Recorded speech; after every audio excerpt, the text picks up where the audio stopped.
बाप की पगड़ी बचाने के लिए निकाह पर रजामंद होने वाली एक लड़की की कहानी। वो लड़की कहती है कि आज निकाह का दिन था। मैंने उसे कॉल की, मेरे निकाह में नहीं आओगे? उसने मना कर दिया कि नहीं आऊंगा। मेरे बहुत इसरार करने पर वो मान गया। निकाह का वक्त हुआ, वो बिल्कुल मेरे सामने खड़ा था। आज मेरी दी हुई अंगूठी भी पहन कर आया था। मौलवी साहब ने पहला कबूल कहने का कहा।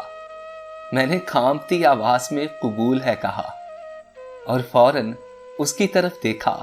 वो नजरें झुकाए हुए खड़ा था। दूसरा कबूल कहा तो उसने अंगूठी उतार ली। जब तीसरा कबूल कहा तो एक आंसू निकलकर उसके रुखसार पे बह गया। उसके हाथ से अंगूठी गिरी और वो चला गया। मेरी रुखसती हुई, मैं अपने घर पहुंची। मेरी दोस्त भी मेरे साथ थी। मैं अभी बैठी ही थी कि उसे कॉल आई और उसके हाथ से मोबाइल गिर गया। मेरे इसरार करने पर उसने बताया कि यहां से जाते हुए उसका एक्सीडेंट हो गया है और वो मर गया है। मेरे पांव के नीचे से जमीन ही निकल गई। आसमान सर पे आके गिर गया। मैं होश गंवा बैठी।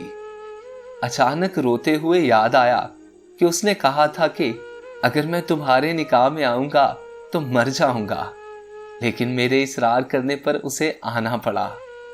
आज के बाद इस बोझ के साथ मुझे जिंदगी गुजारनी पड़ेगी कि मेरी वजह से वो मर गया। हाँ, इस अजियत में मुझे सारी जिंदगी जीना है। वो मेरी वजह से मर गया। कहते हैं कि मर्द जिससे सच्ची मोहब्बत करता है कब्र तक उसका साथ निभाता है। इस जुमले में मर्द और सच्ची मोहब्बत काबिले गौर अल्फाज हैं।